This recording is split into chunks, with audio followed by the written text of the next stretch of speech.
You know what you're describing. Not confusion, not forgetfulness, not being tired. Something more specific than that and more unsettling. A conversation you were following and then suddenly weren't. A word that used to come instantly, hovering just out of reach for 10 full seconds while someone waits. The sensation of watching your own thoughts from slightly too far away, you've mentioned it to a doctor, maybe more than once, and you've been told it's anxiety or depression or just what getting older feels like. I want to tell you something clearly, and I want you to hear it as a clinical statement, not a reassurance. What you're describing is not in your head, it is in fact in your brain. And the reason it's happening, the specific neurological reason, is something most medical appointments don't have time to explain. Today, that changes. I've spent 15 years in neurology clinics. I've sat across from hundreds of women in their 60s, many of them sharp, accomplished, deeply self-aware, who came in carrying a 2 or 3 year detour through psychiatric diagnoses that didn't fit antidepressants, that didn't help the thing they were actually experiencing. Sleep aids that addressed a symptom while leaving the cause completely untouched.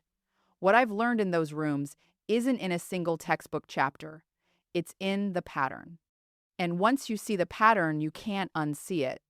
What I'm going to share today is the conversation that should have happened at your last gynecology appointment, or your annual physical, or any of the appointments where you described your brain and someone wrote anxiety on a form. You deserved better. Here's what the biology actually looks like.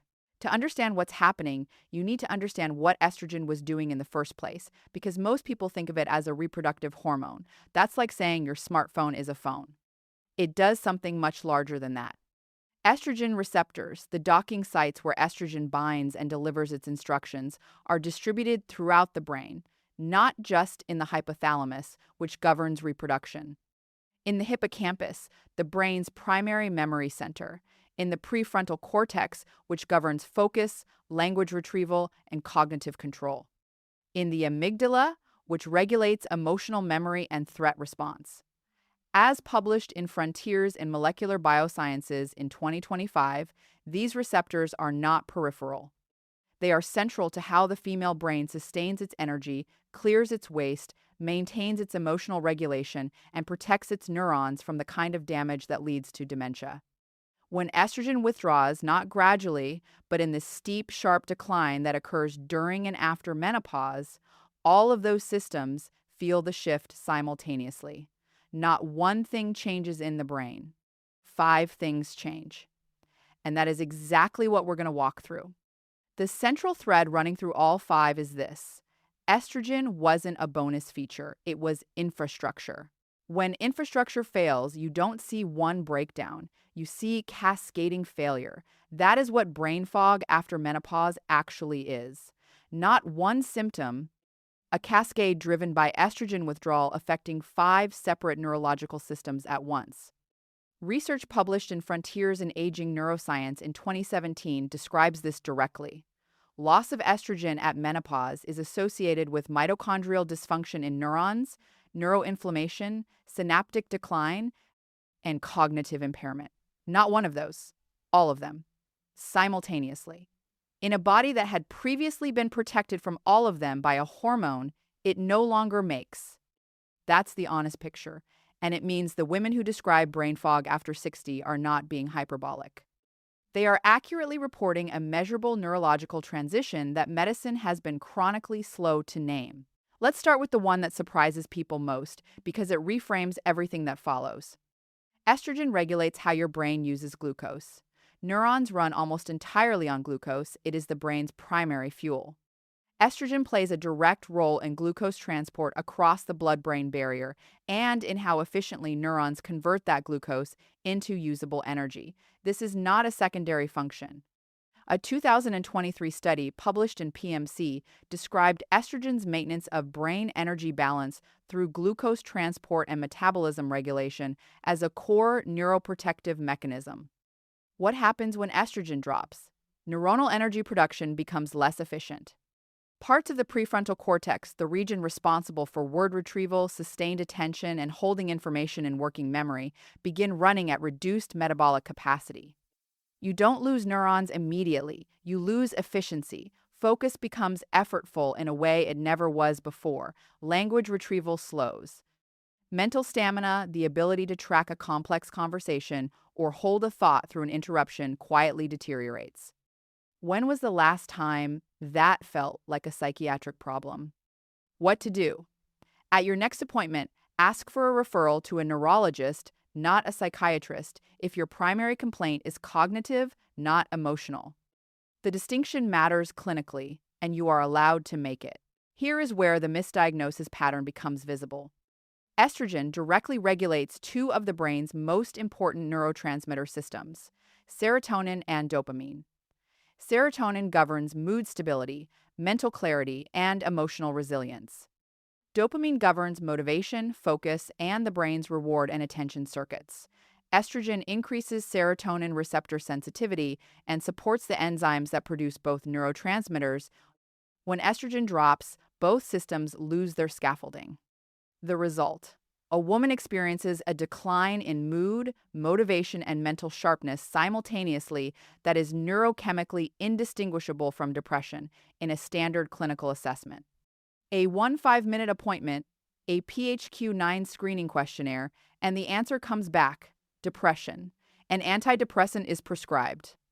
But if the underlying driver is estrogen withdrawal, not a serotonin dysregulation disease, the medication is addressing the shadow of the problem, not the problem itself. This is not a criticism of those prescriptions. For some women, they help substantially. But the Frontiers in Molecular Biosciences 2025 review notes explicitly that menopause-related cognitive impairment is under-recognized in routine neurological and gynecological evaluations, causing many women to receive incorrect diagnoses or unnecessary treatment. What to do? If you've been prescribed an antidepressant for symptoms that feel primarily cognitive rather than emotional, specifically word-finding difficulty, concentration loss, and mental tracking, ask your doctor specifically, could this be menopause-related cognitive impairment, and has that been ruled out? It is a recognized clinical entity. Use the name. This is the one most directly connected to long-term risk. Pay close attention. Your brain doesn't clean itself while you're awake.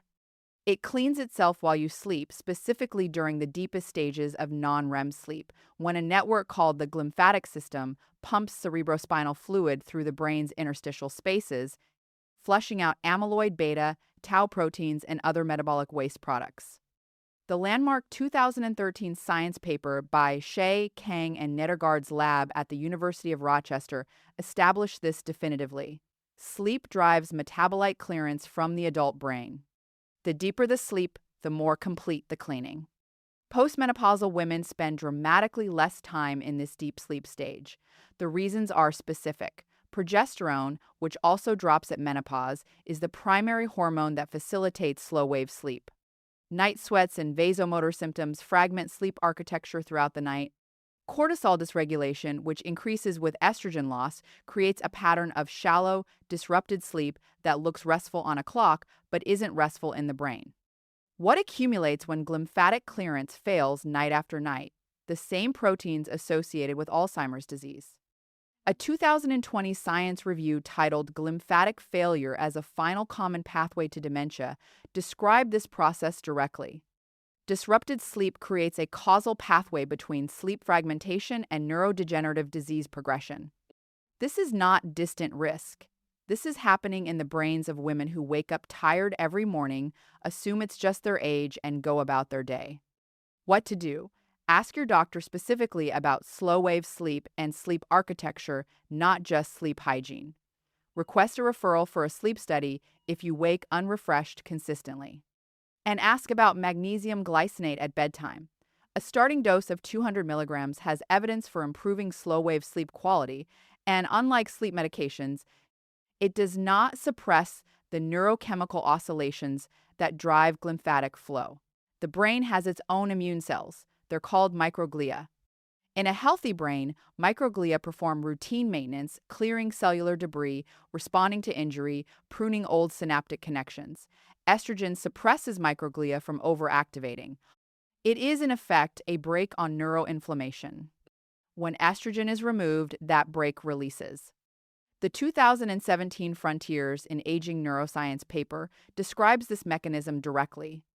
Estrogen loss is associated with neuroinflammation and synaptic decline through the loss of its anti-inflammatory action on central nervous system tissue. Microglia become chronically activated. Low-grade neuroinflammation, the same kind implicated in Alzheimer's, Parkinson's, and multiple other neurodegenerative diseases, begins to simmer in the hippocampus and prefrontal cortex. Chronic neuroinflammation doesn't produce dramatic symptoms. It produces fog, slowness, the feeling of thinking through resistance. And it does so quietly, without pain, without fever, without any visible sign that something is wrong, until it has been happening long enough to leave measurable structural changes on an MRI. What to do? Ask for a high-sensitivity CRP, C-reactive protein blood test at your next appointment. It won't measure brain inflammation specifically, but elevated systemic CRP is a reliable marker that the inflammatory environment estrogen was suppressing may have increased. It's a $20 blood test that gives your doctor real information. Also, omega-3 fatty acids at 2G daily of combined EPA and DHA have among the strongest evidence base of any dietary intervention for reducing neuroinflammatory markers. This is not a supplement company claim. It's replicated across dozens of peer-reviewed trials. This is where most videos go vague. We're not going to do that. The timing hypothesis in hormone research is now well established and was reviewed explicitly in Frontiers in Molecular Biosciences in 2025. Estrogen's neuroprotective effects on the brain are contingent on when hormone therapy is initiated relative to menopause. Started within the critical window, roughly within 5 years of menopause onset 1-7, beta-estradiol, the bioidentical form, shows measurable benefits for cognitive function, verbal memory, and potentially reduced Alzheimer's risk. Started a decade later, the evidence for benefit largely disappears, and some studies suggest risk increases. This means the timing conversation is urgent, not something to revisit in 5 years.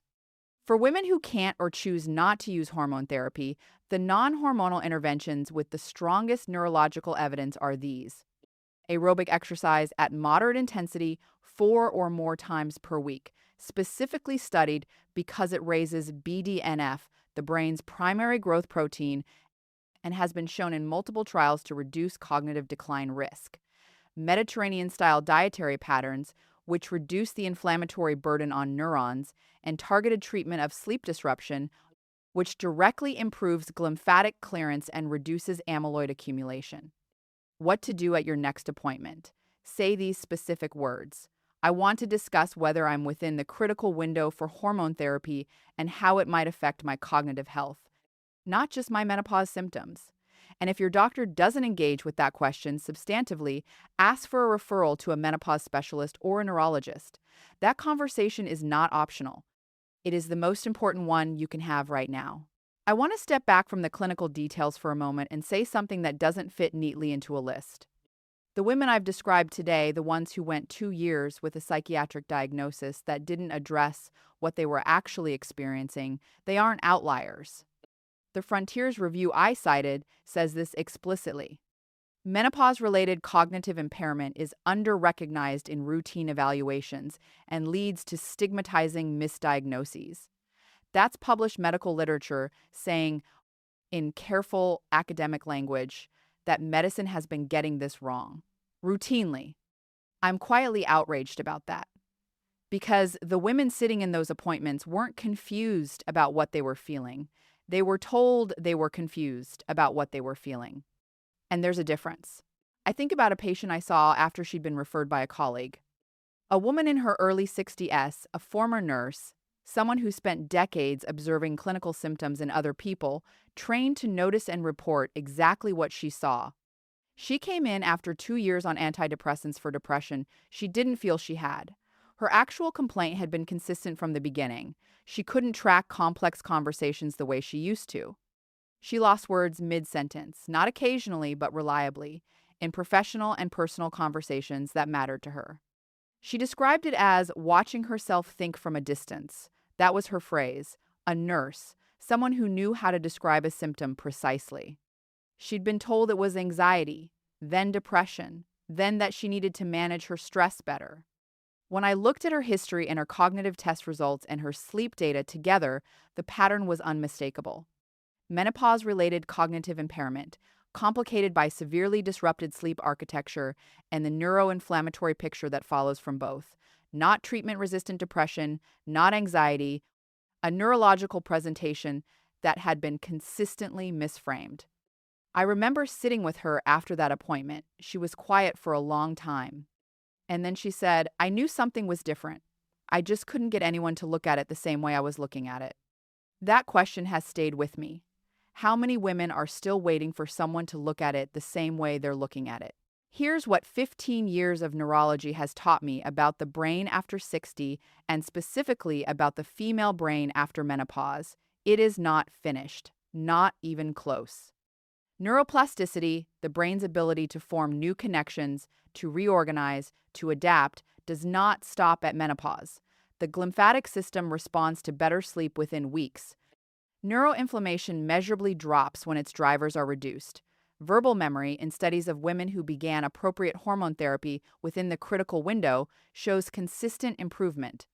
The 2025 review cited throughout this video concludes that estrogen's neuroprotective potential may be best realized in personalized treatment frameworks, meaning this is not a window that has permanently closed. It is a window that requires action with guidance and with information. The fact that you're watching this means you're already asking the right questions. That puts you ahead of where most women are when they first walk into my office. Here's what I want you to do with everything you've just heard. 1. At your next appointment, tell your doctor your primary symptoms are cognitive, not emotional. Describe specifically word retrieval difficulty, conversation tracking, mental stamina. Ask whether menopause-related cognitive impairment has been considered and ruled out. 2. Ask for a high-sensitivity CRP blood test and a vitamin D level. Low vitamin D is directly associated with accelerated cognitive decline and is extraordinarily common in women over 60. Both tests are inexpensive and routinely available. 3. Ask specifically about sleep architecture, not sleep hygiene. Request a sleep study referral if you wake unrefreshed consistently. Ask about magnesium glycinate as a first-line medication-free intervention for slow-wave sleep quality. 4. Ask your doctor directly. Am I within the critical window for hormone therapy, and should we be discussing 1,7-beta-estradiol specifically in the context of brain protection? Use those words. The specificity of that question will change the quality of the conversation. 5. Start 30 minutes of moderate aerobic exercise 4 times a week if you haven't already. Zone 2. Cardio, walking briskly, cycling, swimming at a pace where you can still speak but feel effort has the strongest and most consistent evidence base of any non-pharmacological intervention for cognitive protection in aging women. Not because it's trendy, because it raises BDNF, reduces neuroinflammation, and improves both sleep architecture and glymphatic clearance simultaneously. None of these require a perfect lifestyle. They require you to understand what your brain actually needs, which you now do. I want to ask you something in the comments, and I genuinely mean this. How long did it take before someone gave you a real explanation for what you were experiencing cognitively, not an emotional reframe, but an actual neurological explanation? A week? 2 years? Still waiting? I read every single comment. Your answer matters not just to me, but to every woman reading who is still in that waiting room. If you have someone in your life, a sister, a friend, a daughter, watching her mother who has been cycling through psychiatric diagnoses for symptoms that sound like what I described today, send this to her.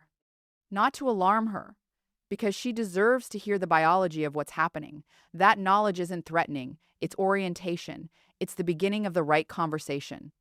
Subscribe if you want to keep going deeper on what the neuroscience actually says about the aging female brain. There is a lot more ground to cover, and it deserves to be covered honestly.